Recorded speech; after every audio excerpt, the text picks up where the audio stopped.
Hello, everyone, and welcome to EBC Learning. I'm Dr. Anshul M. Dua, the Program Manager at EBC Learning. I take care of the operations and delivery of all our courses.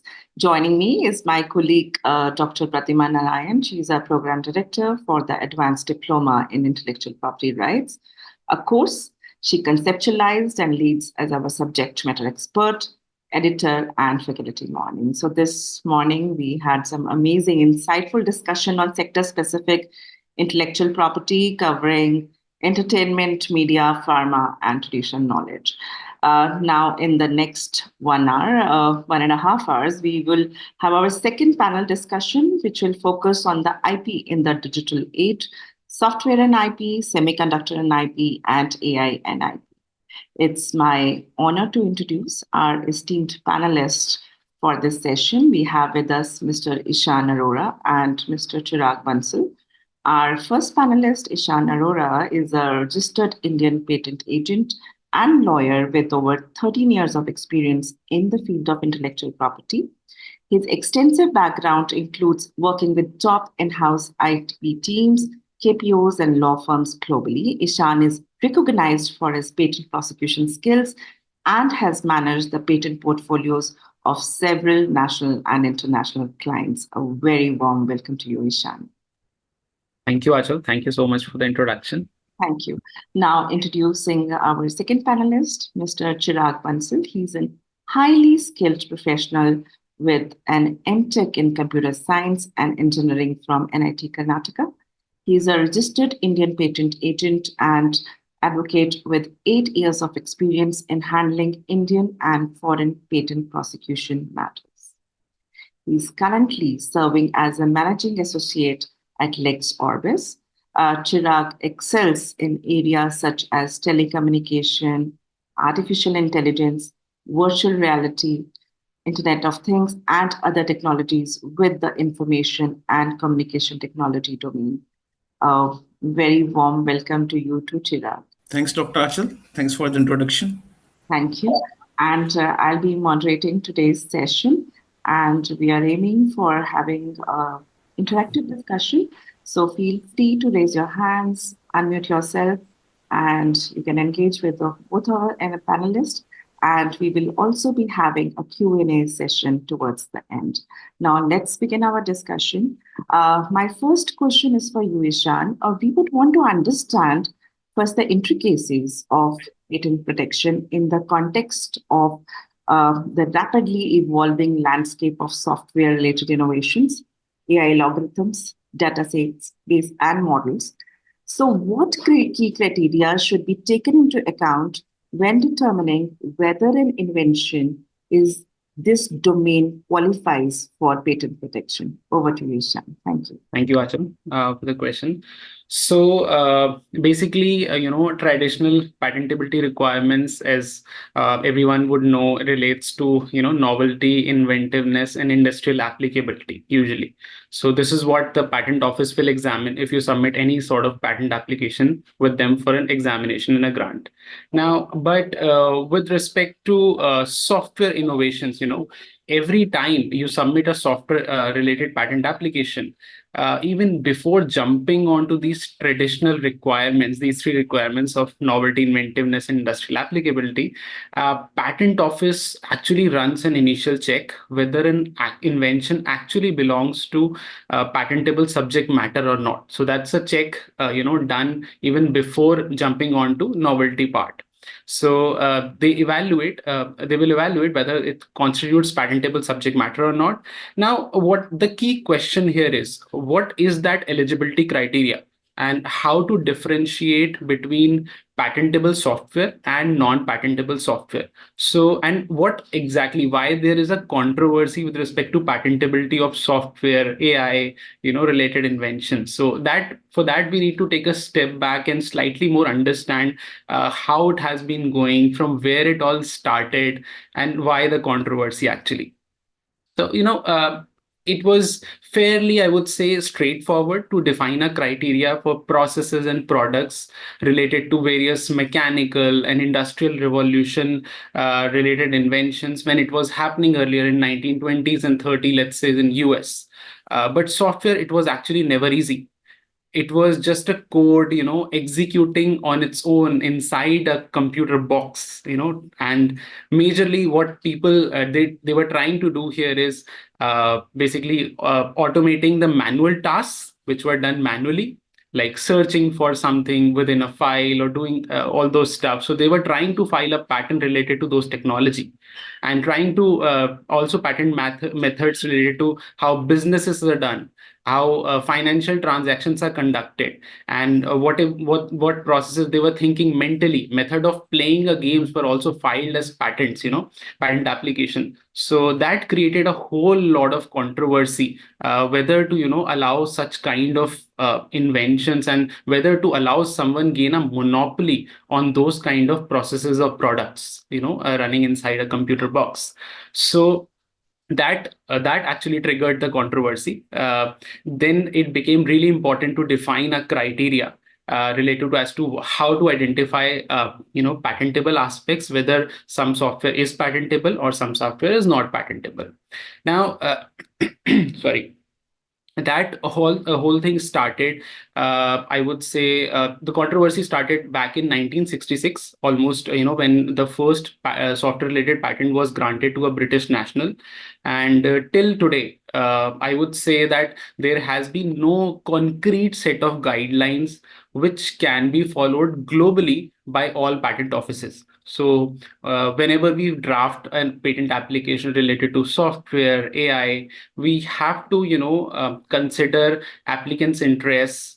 Whether they are going to file it in India, they are going to file it in Europe or US, China. So almost every country, I would say, they have certain common norms, but there are few differences as well, and we need to take care of all those differences, how each patent office is going to perceive this kind of software invention. Now, basically, you can say that the adaptation related to the software patenting, this came with how each country evolved in technological space. So US was actually, US was the first one. It has always been the pioneer in technology. So they established federal courts in 1982, probably somewhere around that. And they try to assess whether software inventions are patentable, continue to develop criteria. And they first came up with the guidelines, I think, around 1996. And what this said was really interesting, that, if your invention is related to a practical application, then it would be considered patentable. Now, this was back in 1996. And post that, there were a lot of controversies, everything, a lot of landmark judgments that came up related to whether the software patents are allowed or they are not allowed. But then ultimately, now we are standing in 2024, and almost 28 years later down the line, we are still standing on the same line that even, the courts are asserting these days. Each software application, patent application, would be considered patentable subject matter if it is tied to a practical application.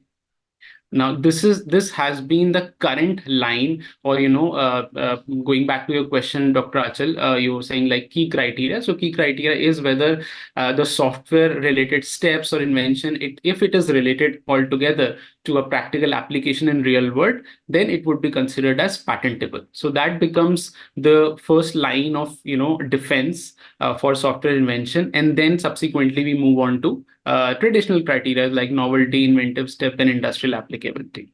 So I hope I have answered your question. I'm sorry, Dr. Achal, you're not audible. I was on mute. So basically, it's the practical applicability, what the court is looking at right now also.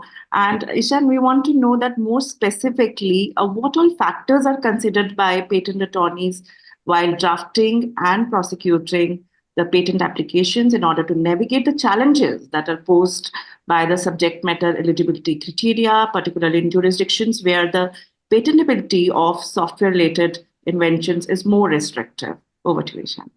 Okay, thank you. So whenever there is a software invention coming up to us, whenever we see a disclosure, an inventor comes up to us that, this is what I have developed and I want to get a patent on it. So help me draft it. So we majorly, first try to perceive again what and how the patent offices are going to evaluate it, how they are going to examine this application. There has been, as I mentioned, a set of guidelines which were issued by various patent offices. So in US, we have examination guidelines coming back majorly from although the first one was published, as I said, in 1996, but post 2014, there was a landmark judgment related to Alice that created, a lot of basically triggered the US government to issue some guidelines and the patent offices to have at least some clarity on patentable invention. So they defined some sort of abstract ideas, like, you cannot patent mental processes, whatever is going in your mind plainly, or methods or simple, organizing human activity, like fundamental economic concepts or managing interactions between people. So that cannot be considered patentable. Mathematical relationship, formulas or calculations. So all those 4, 5, 6 criterias, categories they have defined, we try to see that the invention should not fall into those categories, because if it simply relates to those kind of concepts, it definitely is going to be rejected by the patent office. So first we try to, delve into that domain, whether it's not falling into those kind of abstract ideas. Second, subsequently we move on to highlighting the specific technical feature. So whenever we are writing the patent application, we try to see what sort of technical innovations they have done, like whether the invention provides some kind of time-related efficiency, whether the invention tries to provide some kind of other technical advancement, I would say, that saves time of humans, that tries to ease out our process, like into the big data or AI related inventions. We are scanning hundreds and thousands and millions of files at times. So that becomes a really good point to highlight in those sort of software and AI related application, that we are doing some technical advancement that has not been done manually, or that cannot be done, simply by humanly possible in days or even weeks, but we are doing it in a matter of seconds or minutes. So that becomes a first key point, you can say that factor to be considered for patent eligibility. So we try to focus on those kind of technical features. In addition to that, some patent offices, they used to consider inventions which are executing simply by a processor and memory inside a computer. They should not be considered patentable. Earlier, they used to also have a limitation asking us to show there has to be some kind of novel hardware which is executing in tandem with the software, and which should exhibit some technical advancement. So we also try to see whether there is some kind of hardware interacting apart from the processor and memory. Like there could be accelerometers of the mobile device, for example. There could be any other sensors as well which are interacting. For instance, if I'm writing an application related to mobile application that has to be published on Apple Store and the Android Play Store as well. So if I'm writing that kind of application, and I would not simply say these are the steps being followed within the app, how it is processing the data, how it is providing a unique kind of novel input. I would also go into the domain of if it's interacting with some kind of sensors inside the mobile device, or it is getting data from a base station that has some novel aspects related to efficiency or something else. So those are the couple of points I usually try to keep in mind whenever we are drafting software AI related invention. Another key point I would say is the claim transformation. So when I say claim transformation, we try to give some tangible output, like sending an input to another device, sending an output to another device. That becomes some kind of tangible output to show that my my mobile application or software AI related invention is not just executing within the within the mobile device and doing some internal processing, but it is actually giving some tangible output which is used in the real world sense. So those are the 3 points I would like to reiterate. Number one is combining the hardware, combining novel or unique kind of hardware apart from processor and memory. Then taking care of technical features which actually provide some kind of technical advancement with respect to the existing technology. And the third one is, as I mentioned, the claim transformation. So if any kind of tangible output. So these are the 3, I would say, basic criteria. Sure. Yeah. Sure, Ishan. So we understand that there is a complex realm of assessing of the patentability of software-related inventions, especially in the light of constantly evolving landscape of intellectual property laws and regulations. Ishan, you'd like to take this question for us. How do you navigate and evaluate the patentability of software-related innovation in amidst the changing legal and regulatory landscape? Over to you, Ishan. Okay. So partly I have answered the question earlier, but I would further like to clarify here. So we always keep a check on the latest sort of case laws, landmark judgments which are coming up. As I mentioned, the 2014 judgment related to Alice case law that changed the whole landscape of software inventions. US PTO was compelled to come up with guidelines. In fact, they came up with the first sort of guidelines in 2014 or 15 itself after the Alice case, because there were thousands of applications. I remember they were pending with the US Patent Office. They were not even willing to grant any patent innovation. So, I mean, you can see that this was the thing going on in US. In India, we had a whole lot of you would say a gray space in India related to grant of software invention. So that actually became clear very recently after 2016-17 guidelines came up. So we try to keep track of those kind of landmark judgments.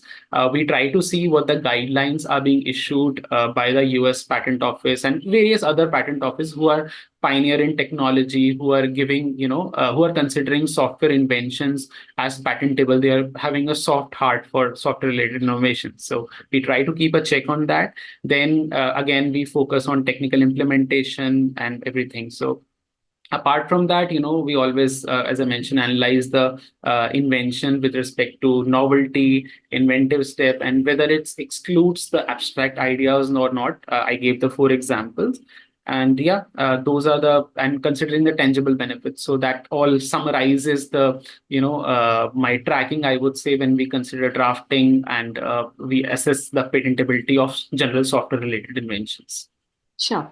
Yeah. Before we move to thank you, Ishan. So before we move to our next panelist, I'll just open for the Q&A for our participants. Do you have any questions for Ishan right now? So then maybe we can go forward. Anyone from the audience? Sure. So we move to our next panelist now. In India, there has been an historical gray area regarding the protection of software inventions. Have the evolving guidelines like what you have just explained, the Patent Office addressed this adequately, and more broadly, are the current IP laws and treaties sufficient to address the challenges in protecting software and AI-related innovations? If not, what changes are needed? Over to you, Chirag. Yeah, thank you, Dr. Achal. So, Dr. Achal, India's approach to the protection of software inventions has indeed been evolving, but the challenges remain. Often, while dealing with the software-related inventions, we see that the non-patentability objections are raised by the patent offices, and in particularly under Section 3K. Though the CRI guidelines of 2016 listed what sections are relevant for exclusion of the CRI inventions. So particularly they listed 4 sections, which are Section 3K, 3L, 3M, and 3N. While Section 3K excludes the patentability of algorithm, computer program per se, mathematical or business model, Section 3L excludes the patentability of artistic or musical work. Section 3M excludes method of playing game or mental act. And while Section 3N excludes presentation of information. For example, in our claim, the claims is like receiving data, first set of data, second set of data, collating the data and displaying the information on the display. The patent office see this as a presentation of information. Nothing substantive is going on. Then they reject the claims under or the object to claims under section 3M. For example, like section 3M, method of playing games or mental activity, if in the claims there is, in the preamble, there is no notion of the background, means to the environment in which the invention is executing, or there is no hardware feature, then the patent office often object that this is a mere mental act or the method of playing game. While section 3 L is not very relevant for the CRI inventions particularly, but the most notorious one is section 3K, because inventions are often labeled as algorithm or computer program per se, executing on a general purpose computer without any novel hardware. So to this end, the patent office first came with the guidelines in the year 2016 to give a clarity that what is patentable, what is not patentable, what is the patentability criteria. So among the other criteria, the notorious requirement was the involvement of a novel and inventive hardware feature. The contribution must also lie in the novel and inventive hardware feature. But in the year 2017, the patent office came up with the revised guidelines and clarified that this is no longer a requirement. Means you need to see the claim as a whole. If it's a substantive, it can be patentable, though it is directed to the algorithm or computer program per se. But what's lacking in the revised guidelines that they have not updated the examples which are provided in the guidelines of 2016. In the year 2016, they provided a few examples that if your claims look like this, it should not be patentable. If it is like this, it should not be patentable. But what was lacking that there was no concrete examples in the revised guidelines 2017. And the basic purpose of these guidelines, these were laid down to excel the examination process so that, to ultimately benefit the applicants. For example, when we see a technology, in nowadays, it becomes irrelevant after 2 years or 3 years because it's a rapid changing world. What you are using now, you will not be using after 2 years or 3 years. And if you file a patent application in the year 2000, and if you get a grant after 10 years, the patent is irrelevant for you. And what was the major factor behind such a delay? That there was no clear guidelines how to examine these. What is algorithm? What is computer program per se? Which claim qualify as an algorithm and which doesn't? Which is significantly more than an algorithm or computer program per se? So there were no concrete guidelines. So that was one of the major factor why the patent office, behind the pending list of the applications, particularly related to the CRI, were pending. So yes, the gray area, when I talk about the gray area is, for example, if you are using an algorithm in your claim, in your invention, the mere use of the algorithm makes the invention non-patentable. Second gray area is the novel and inventive hardware feature is still a requirement, because even in the year 2024, we see patent applications where non-patentability objection is raised just because that the claim does not recite novel and inventive hardware feature. Also, one of the gray area is what qualifies as an algorithm and computer program per se. So these are the three gray areas. And as I said, that patent office came up with the few guidelines in the year 2016 and 2017. And the intention was to revise the guidelines from time to time. But the patent office, Indian Patent Office, never came up with the revised guidelines after the year 2017. So as of now, we have to rely on the court judgment whenever we are dealing with the non-patentability criteria. So yes, what is required, what is the need of the hour is that the patent office keep on revising their guidelines based on the judgments and provide a few examples for the examiners, few positive examiners, not the negative examiners. So if this is the technical contribution or if the claims look like this, it should be patentable. For example, the USPTO keeps on revising their guidelines on time-to-time basis, which gives upper hand to the applicants while dealing with the objections of the non-patentability or particularly to Section 35(101). So the need of the hour is that a patent office should revise the guidelines from time to time and notify to the relevant stakeholders. And so this is all my end for this question.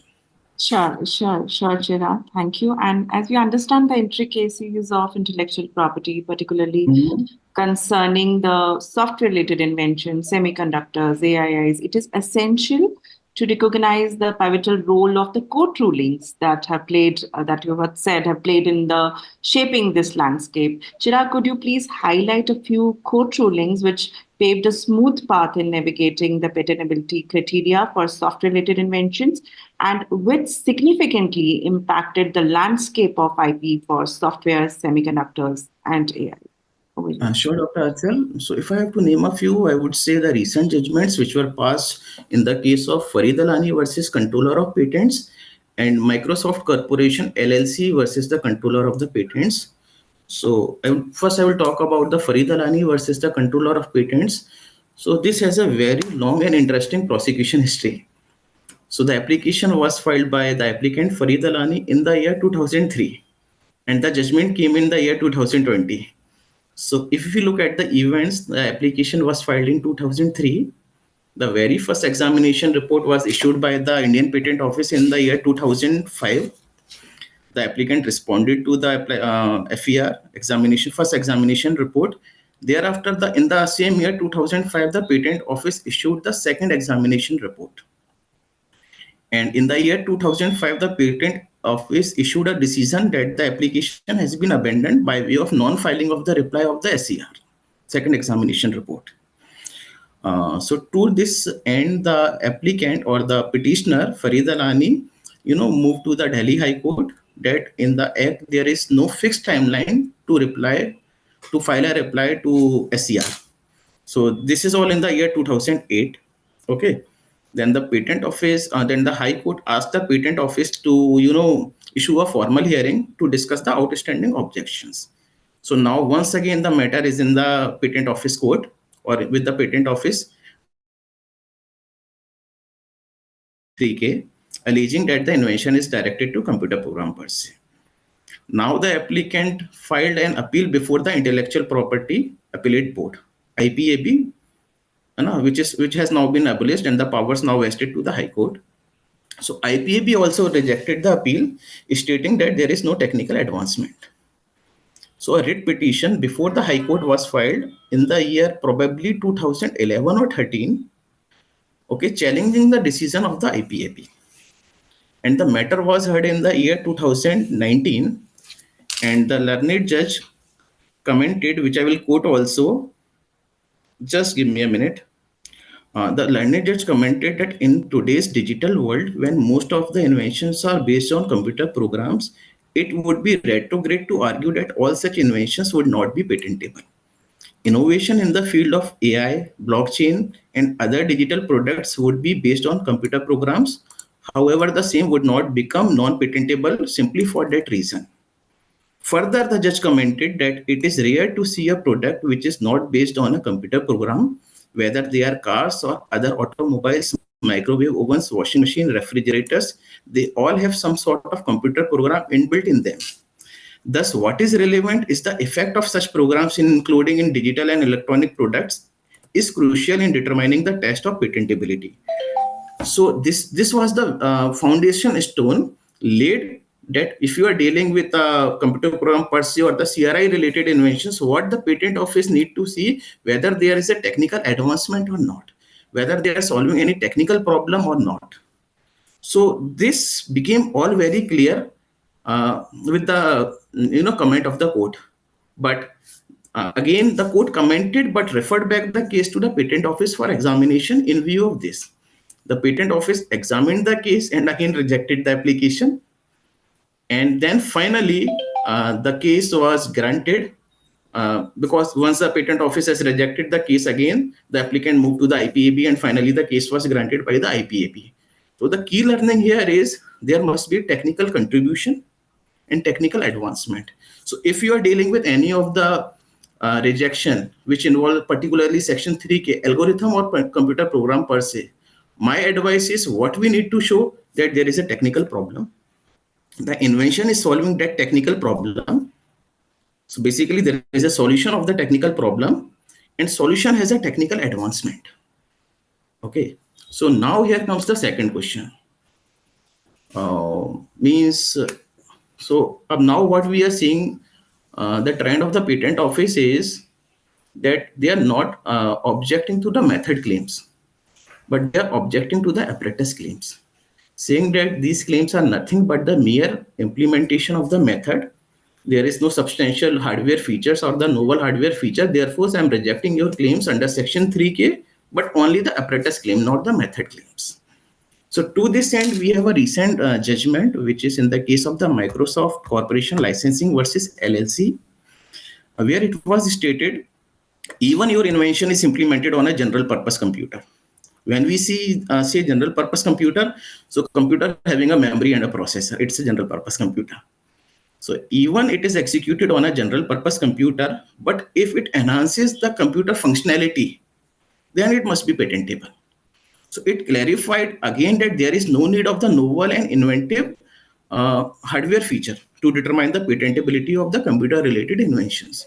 So while dealing with the examination reports, if any of us come across that the apparatus claims particularly are not patentable because of these reasons, we may have a look at the Microsoft judgment, Microsoft licensing judgment, where they clarified that even if it is on the general purpose computer, it should be patentable.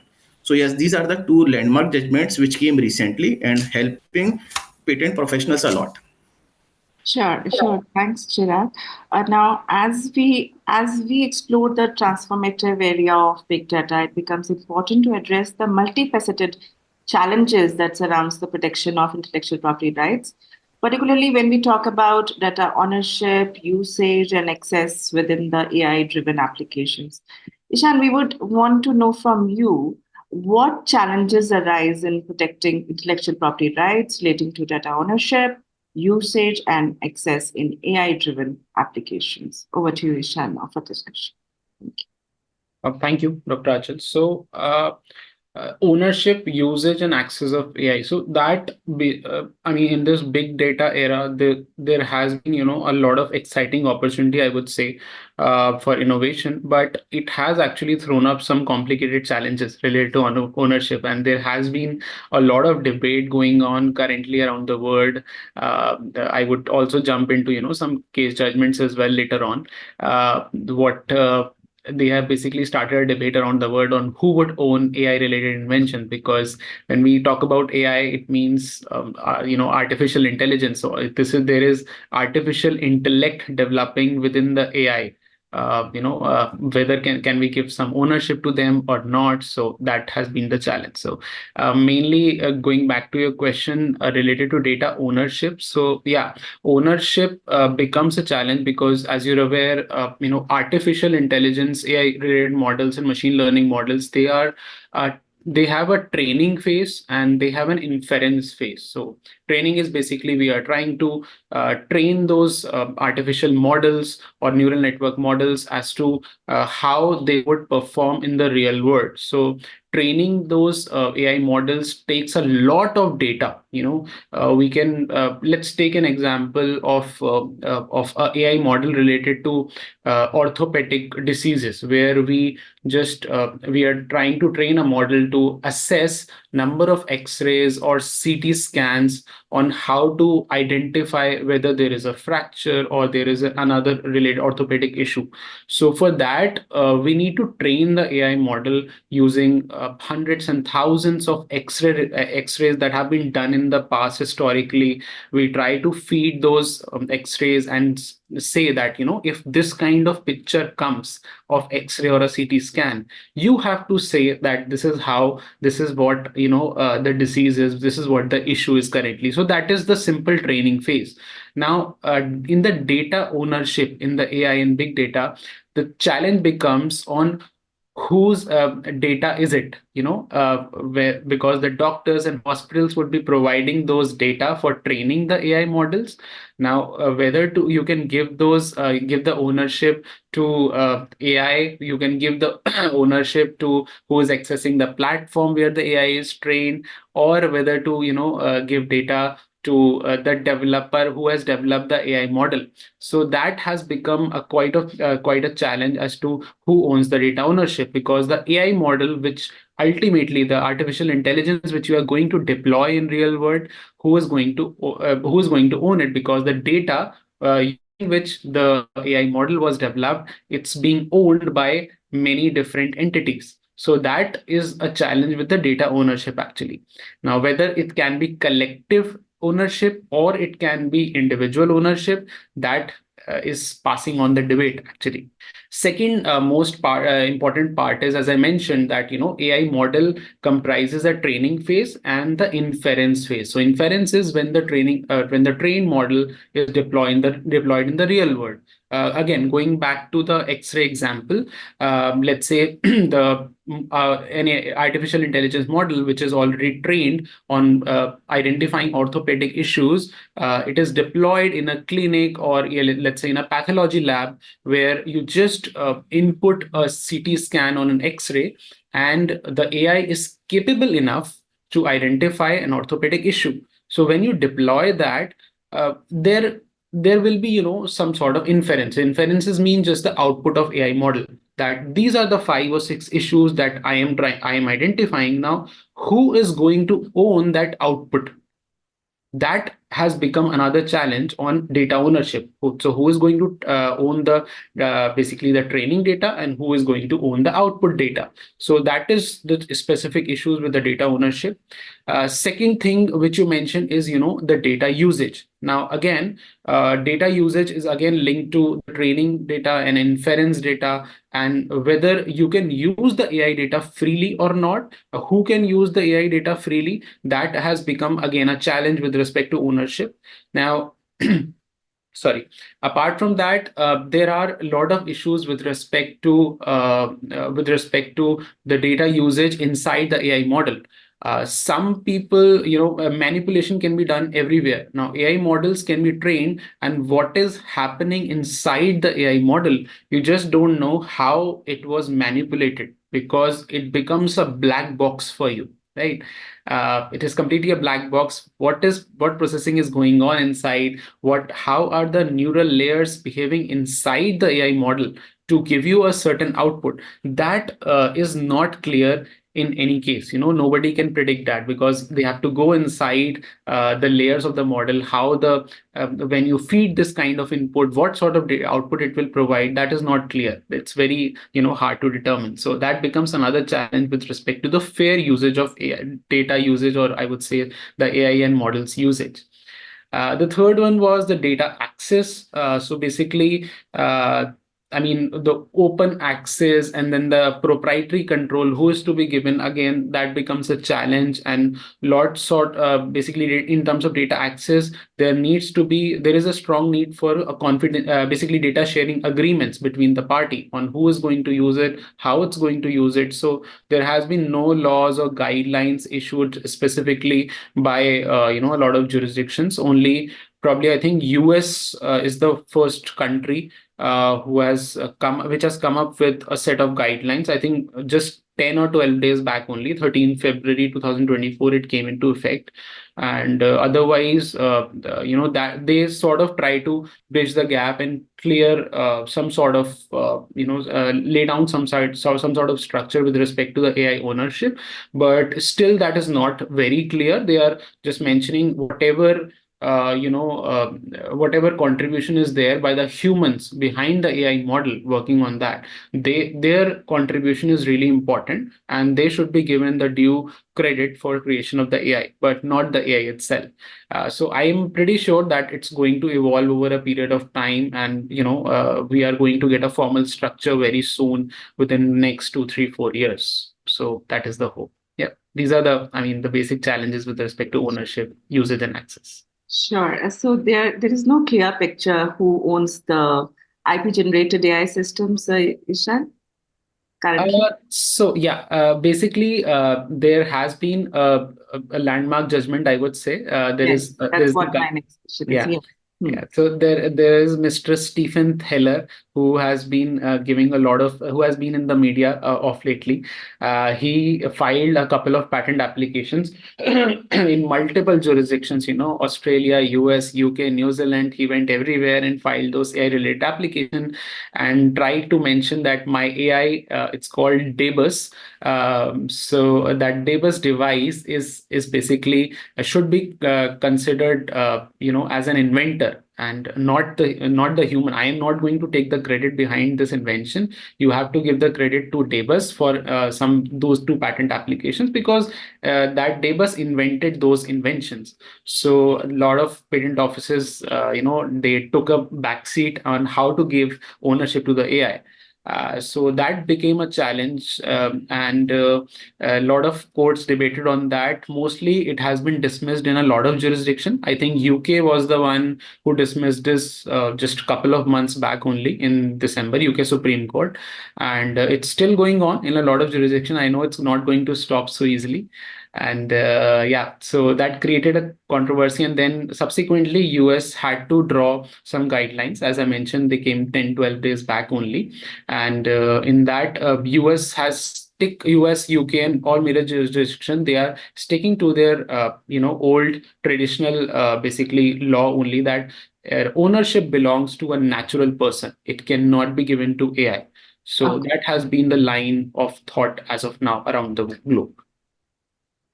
Sure. So landmark judgments, guidelines. So still we are yet to have a clearer picture of Yeah. what's going on at Yeah. AI. So any questions so far from the audience on AI and whatsoever topics we have covered till now? Or should we take it forward from here? Yeah, so now we'll take up the semiconductor industry, and considering the pivotal role of semiconductor sector plays in powering digital technology, let's center around our discussion on the legal framework governing the protection of semiconductor-related inventions. Chirag, could you please provide us the insights into the laws associated with the protection of semiconductor-related inventions, given the crucial role of the semiconductor industry in digital technologies? What key IP challenges do companies in this sector face? Over to you, Chirag. So yeah, so protection of the semiconductors are governed by two laws. So if we have to specifically talk about the layout of the semiconductors, so layout is not covered under section under Patents Act. So we have a different act for it called as Semiconductor Integrated Circuits Layout Design Act of 2000. This act clarifies that what is layout or the topography or topology of the circuits. So in semiconductors, you have various circuits which are inseparable and the leads. So if you have circuits and inseparable leads, basically the layout, how they are connected, where they are connected, and they are inseparable. So this is the layout. So if the companies are aiming for a layout, so they have to go through this act. This will give a certificate which will be valid for the 10 years, either from the date of the registration or from the date of the commercially exploitation, which will be whichever earlier. But if the companies are targeting the process of manufacturing the semiconductor or the structure of the semiconductor, that there is a p-type layer, n-type layer, and the region layer, and this is the structure of the p and n layer, then they should aim for the Patents Act. They should file a patent under the Patents Act, patent application. So the benefit will be here that you will have a patent for 20 years, and there will you have a certificate for 10 years. And one more thing, Dr. Achal, that as we all know that India is known for its software industry, but sluggish in the development of the hardware sector. And since from the last 2-3 years, India is now aiming in manufacturing semiconductors also, but the challenges that are yet to be seen, that what challenges will the semiconductor industries will face in India while registering their semiconductors. So yes, as of now, we have two different kind of protection for semiconductors. One is by way of patent and one is by way of the Layout Design Act. So yes. Thank you, Chirag.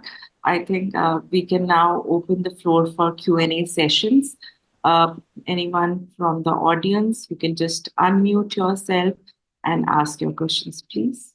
So regarding banking services, the software for the algorithms which they are using, will they take patents or public domain? Right? We couldn't quite understand your question. Could you please repeat that?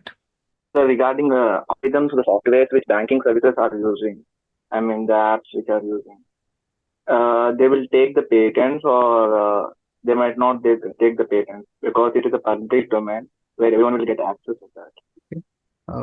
Chirag, should I answer that, or you would like to take that? Can you explain? Chirag is on mute. Okay, so I'll take that one. So thank you for the question. In the banking domain, Nagaraju, basically, patent office evaluates whether it can be considered patentable. Certainly, if it's something related to technological advancement, but patent office also delves into the fact that it should not belong to a business method. Now, in the financial domain or in the banking domain, if let's say a bank or a financial institution like NBFC, they try to file a patent application related to method of doing their business on how to increase their earnings or how to conduct the business transaction, patent office doesn't grant a patent on that, at least in India. So that has been the clear demarcation of what to grant, what not to grant in terms of financial domain applications. I hope I have answered your question. Yeah, thank you. Thank you. Hello, I'm Pratima Narayan. I have a question to Ishan. So there was a very interesting discussion around the AI aspects of intellectual property, and that there are quite a few challenges we are still grappling around. Yeah. One of my questions to you is, let us say, of course, when we talk about generative AI and innovations around generative AI, it's largely based on data. So Correct. let's say there's an innovator who has come up with, using data through a generative AI, but he is able to come up with a good response generation. Let's say he's working in the stock market area in industry, and he has come up with a very good predictive analysis, which is better than what are the other predictive analysis tools in the market as of now. Right. So there is definitely one inventive step that he has come up with. Maybe Right. the response generation is 95% really very good as a response generation or whatsoever. It meets the criteria. Okay. So these can we just have a patent protection only to the response generation part of it, or the predictive predictive analysis part of it? Okay, so I wouldn't say a clear yes to that answer. The problem still persists. We are actually getting a lot of patents into the generative AI domain because it has been, going around for a while now, since ChatGPT started its operation. So we can certainly file for the application, but until and unless a lot of clear guidelines come up with the patent office, the patent examiners may hesitate as well in grant of the patent.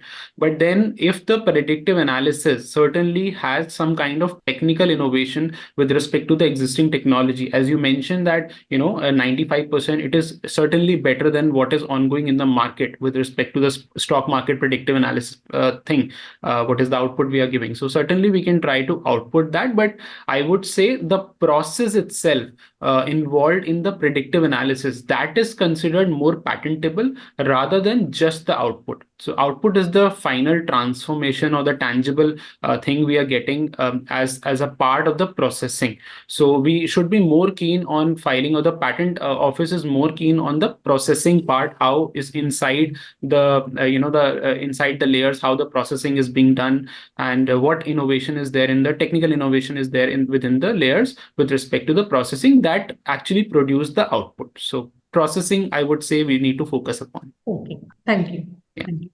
I have one question to Chirag as well regarding the semiconductor industry. Yes, Dr. Pratima. Yeah. So you also mentioned that when we talk about the semiconductor industry, we have two important legislations that help us protect our inventions. One is the patent aspect, and the other is the semiconductor. There's a sui generis semiconductor and integrated circuits enact.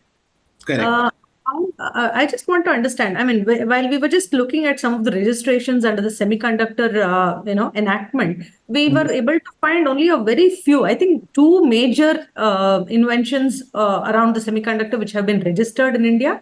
But Correct. is it largely patents, or are the clients, are innovators also focusing on this sui generis system? How much of this sui generis system is being adopted in India? That's my question.